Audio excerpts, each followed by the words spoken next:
கலெக்டராவது அப்படி ஓரம் உட்கார்றா. நான்காம் கலைஞரோட சீட்டை நாங்க யாருக்காகவும் விட்டு கொடுக்க மாட்டோம். ஓடுகிற அந்த பக்கம்.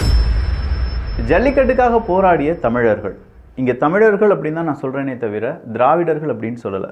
சில பேர் இப்போ சொல்ல ஆரம்பிச்சிருக்காங்க தமிழும் திராவிடமும் ஒன்று தான், அதெல்லாம் வித்தியாசமே கிடையாதுன்னு. எங்கே சார் இதெல்லாம் படிச்சிங்க அப்படிங்கிறது எனக்கு தெரியலை. தமிழும் திராவிடமும் ஒன்று தானப்பா, ஏன் இந்த தமிழையும் திராவிடத்தையும் பிரிக்கிறீங்க அப்படிங்கிற கேள்வி இன்றைக்கி இந்த ஜல்லிக்கட்டுலேருந்தே தெரிஞ்சிடும்.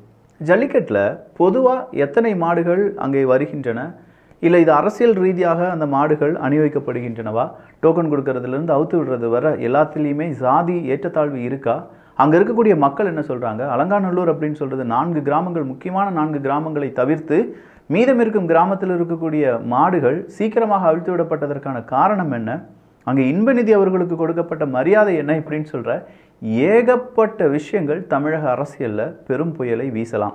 ஆனால் என்ன, மக்களுக்கு இதை பற்றிலாம் யோசிக்கிறதுக்கான நேரம் இல்லை.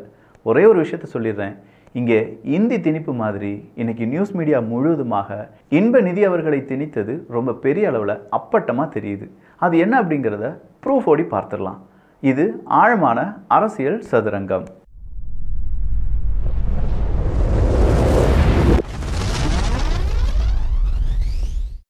இங்கே மன்னராட்சி தான் நடக்குது அப்படின்னு சொன்ன சில அரசியல் கட்சி தலைவர்கள், இல்லை இது மனுநீதி சோழனுடைய ஆட்சி அப்படின்னு சொல்கிற இன்னொரு அரசியல் கட்சி தலைவர்.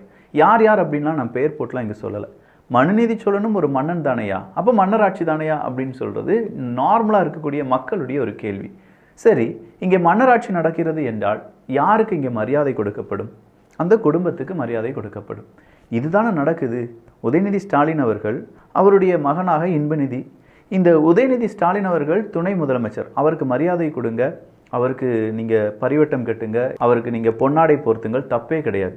அவருடைய மகன் அப்படிங்கிற ஒரே ஒரு காரணத்திற்காக இன்பநிதிக்கு மரியாதை கொடுப்பது, பரிவட்டம் கட்டுவது, அப்படி இல்லைன்னா அந்த பொன்னாடை போர்த்துவது அப்படிங்கிறதெல்லாம் எந்த மாதிரியான மனநிலைமை அப்படிங்கிறது தெரியலை.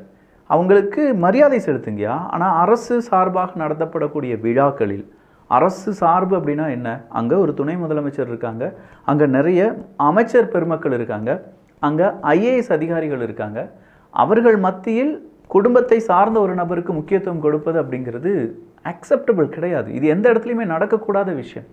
இதை தானே நெப்போட்டிசம் அப்படின்னு நம்ம சொல்லிட்டு இருக்கோம்.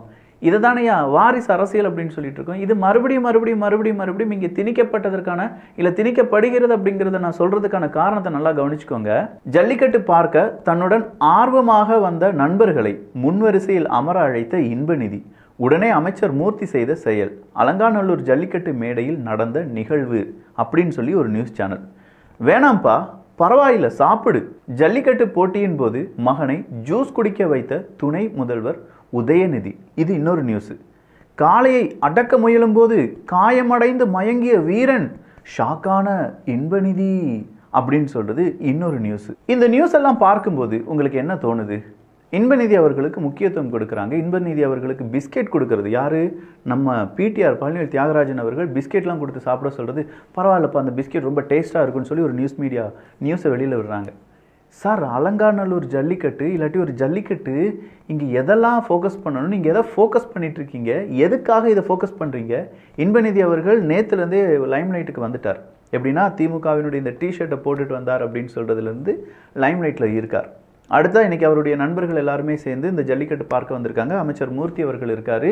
அமைச்சர் மூர்த்தி அவர்கள் அப்படின்னு சொல்லும்போது இங்கே பறையர்களுக்கு எதிரான ஒரு பெரிய சதி நடப்பதை அங்க இருக்கக்கூடிய மக்கள் சொல்றாங்க. எனக்கு டோக்கனும் அல்ல, ஜாதி பார்க்கறாங்க சார். முதல் காரியம் இதுல வந்து ஜாதின்றது மறுபடியும் வந்துருச்சு சார். திருமாவளவன் அவர்கள்லாம் எங்கேயாவது இருந்தாருன்னா இவர் பறையர்களுக்கான கட்சி நடத்துறாரா அப்படிங்கிற மாதிரி கேள்விகள்லாம் இருக்கு பார்த்தீங்களா? இங்கே என்ன நடந்துட்டு இருக்கு அப்படிங்கிறத கேட்க துணிவில்லாத, கொஞ்சமும் கூச்சம் நாச்சம் இல்லாத சில ஹைனாக்களுடன் இவரெல்லாம் எப்படி வாழ்றார் அப்படிங்கிறதுலாம் தெரியல. அங்கே அவங்க சொல்கிற அந்த கூட்டத்தை கொஞ்சம் பாருங்களேன். 800, 920 அப்படிங்கிற டோக்கன்லாம் எங்கள் மாடுகளுக்கு கொடுக்குறாங்க. அலங்காநல்லூர் ஜல்லிக்கட்டுனா முதல்ல 4 கிராமங்கள். இந்த 4 கிராமங்கள் எப்போதுமே உள்ளூரில் வச்சு ஒரு விஷயம் நடக்குதுன்னு வச்சுக்கோங்களேன். அலங்காநல்லூர் அப்படின்னு சொல்லும்போது அலங்காநல்லூர், அதை சார்ந்து இருக்கக்கூடிய 4 கிராமங்கள், அதன் பிறகு வெளி கிராமங்கள், அதன் பிறகு அடுத்த ஒரு அவுட்ரேஜ் அப்படின்னு சொல்லலாம். இப்படித்தான் போகணும். ஆனால் இங்கே நடந்தது என்டையர் டிஃப்ரெண்ட்டாக இருக்குது. எப்படின்னா அந்த 4 கிராமங்களை சார்ந்த, முக்கியமான 4 கிராமங்களை சார்ந்த அந்த மாடுகளுக்கு டோக்கன் 800, 920 கொடுக்குறாங்க. அவிழ்த்து விடவே முடியாத ஒரு நிலைமை இருக்கிறது. நாங்கள் எப்படி எங்களுடைய மாடுகளை அவிழ்த்து விடுவது? எங்களுடைய உரிமை பறிக்கப்படுகிறது. இங்கே ஜாதிய விளையாட்டு தான்ப்பா கூடுதலாக இருக்குது. சாதி தாயா பார்க்குறாங்க. அமைச்சர் மூர்த்தி அவர்கள் மீது காரசாரமான விவாதங்களை வைத்து வருகிறார்கள். இது எப்படி சாத்தியப்பட்டது அப்படிங்கிறதுலாம் தெரியல. மக்கள் இதெல்லாம் எப்படி அக்செப்ட் பண்ணுறாங்க, அது மதுரைக்காரன் எப்படி இதை அக்செப்ட் பண்ணுறான் அப்படிங்கிறதுலாம் தெரியல. பழனிவேல் பிடிஆர் அவர்கள் கடைநிலையாக தள்ளப்பட்டிருக்கிறார். எவ்வளோ பெரிய மனுஷன்! திமுகனா பிடிஆர் அப்படின்னு சொல்கிற அளவுக்கு இருந்த மனுஷன் இன்னைக்கு இன்பநிதி வராரு. அதுக்கு பின்னாடி பிடிஆர் பழனிவேல் தியாகராஜன் அவர்கள் யாரோ மாதிரி வராரு. நம்முடைய ஐடி அமைச்சர் யாவர் அப்படின்னு சொன்னால் அப்படியா அப்படிங்கிற மாதிரி தான் இப்போ பிடிஆர் அவர்களுடைய அந்த ஒரு வேலை, அவருடைய நிலைமை இருக்கிறது அப்படின்னு சொல்லலாம். பிஸ்கெட் கொடுப்பது, அமைச்சர் மூர்த்தி அவர்கள் இன்பநிதி அவர்களுடைய ட்ரெஸ்ஸிலலாம் தட்டி விடுறது, தூசி இருக்காப்பா நான் தட்டி விடுறேன்ப்பா அப்படின்னு சொன்னோன்னே கீழே வடிவேலு ஒரு குழந்தைக்கு கழுவி விடுற மாதிரியான அந்த ஒரு ட்ரோல்லாம் வந்துட்டுருக்கு. யாரடி நீ மோகினியில் இதே மாதிரி தனுஷ் அவர்கள் கழுவி விடக்கூடிய அந்த கிளிப்பெல்லாம் போட்டு இன்றைக்கி நிறைய திமுக அமைச்சர்களை பங்கம் செஞ்சுட்டு இருக்காங்க. எதுக்காக பங்கம் செய்கிறாங்க அப்படிங்கிறத கொஞ்சம் யோசித்து பார்த்தீங்கன்னா தெரியும். அதற்கு முதன்மையாக இதில் கண்டிக்கத்தக்கது என்னென்னா, முன்வரிசையில் இருக்கக்கூடிய அந்த நபர்கள் யாராக இருக்க வேண்டும்.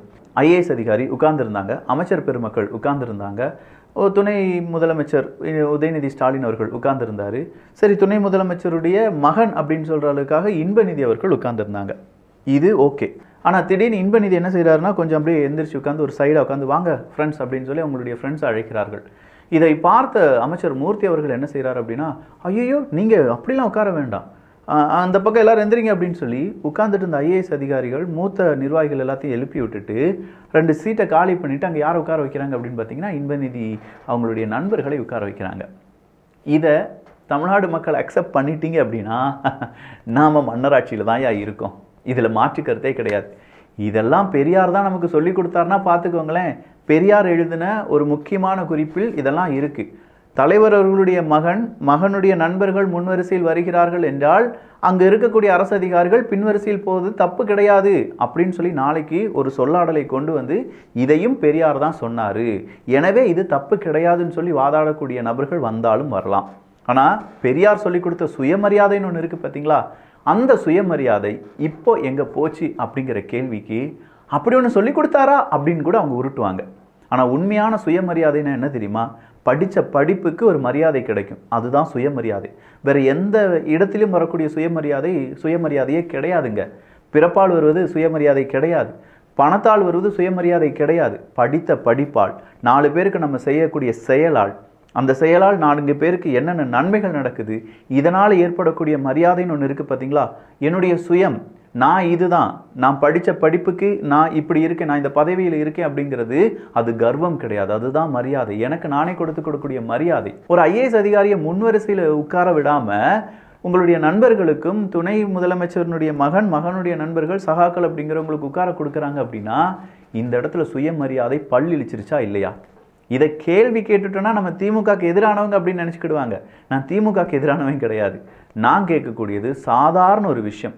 இதே ஒரு நிலைமையில் நீங்கள் உங்களுடைய மகன், நீங்கள் உங்கள் அப்பா அம்மா யாரோ ஒருத்தவங்க ஐஏஎஸ் படித்து அந்த முன்வரிசையில் இருக்காங்க, யாரோ ஒருத்தவங்க பேரே தெரியாத சில நபர்களுக்காக அவங்கள எழுப்பி விட்டுட்டு வேற ஒருத்தவங்களை உட்கார வைக்கும்போது வலிக்குமா, சுருன்னு இருக்குமா?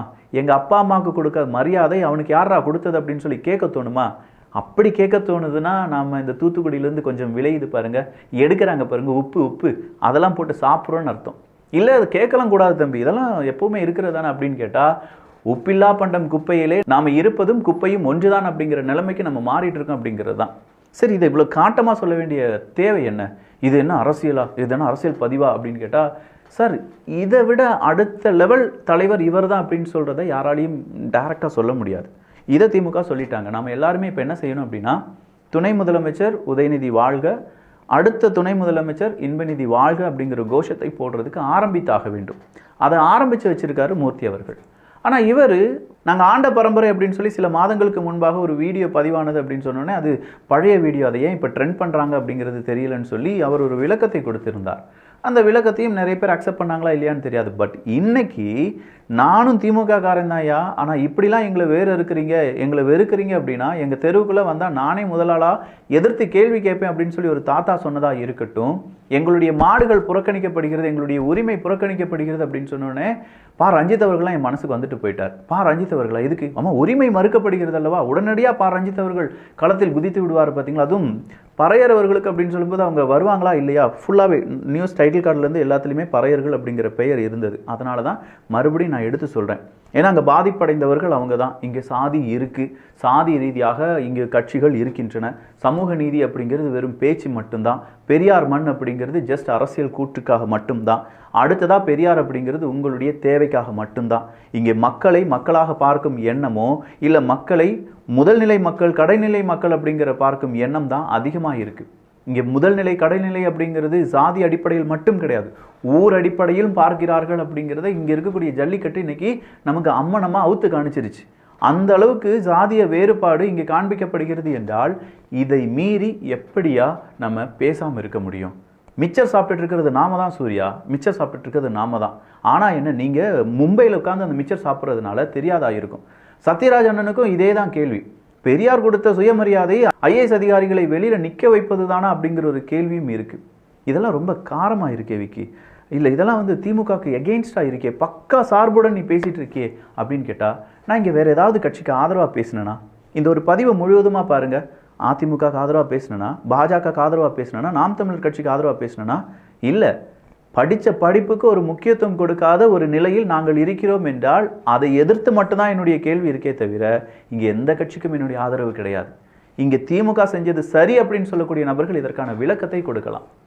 இல்லை விக்கி இது செஞ்சது தவறு தான் அப்படின்னு சொல்லி ஏதாவது ஒரு திமுக காரன், ஒரே ஒரு திமுக காரன், இந்த ஹைனாக்கள் ஏகப்பட்ட யூடியூபர்ஸ் இருக்காங்க, மீடியா பர்சன்ஸ் இருக்காங்க, அவங்கெல்லாம் இப்போ என்ன செய்வாங்கன்னா, ஐயோ இது பெரிய ஒரு பிரச்சனையாக மாறிடுமோ அப்படின்னு பயந்துக்கிட்டு திருப்புங்கடா வண்டியை அப்படின்னு சொல்லி ஒரு பிரேக்கை போட்டு நேராக சீமானவர்கள், அண்ணாமலை அவர்கள், எடப்பாடி பழனிசாமி அவர்கள், இது எதுவுமே ஒத்து வரலையா, ஆளுநர் அவர்கள் அதுவும் ஒத்து வரலையா, ஹிந்தி எதிர்ப்பு அதுவும் ஒத்து வரலையா, பாரதி அதுவும் ஒத்து வரலையா, பெரியார் போ அங்கே அந்த பக்கம் இப்படின்னு சொல்லி ஏதாவது ஒரு திசையில் நம்மளை சிறகடிச்சு பறக்க வச்சுக்கிட்டே, நம்மளை சண்டை போட வச்சுக்கிட்டே அவங்களுடைய காய்களை நகர்த்தி வருகிறார்கள்.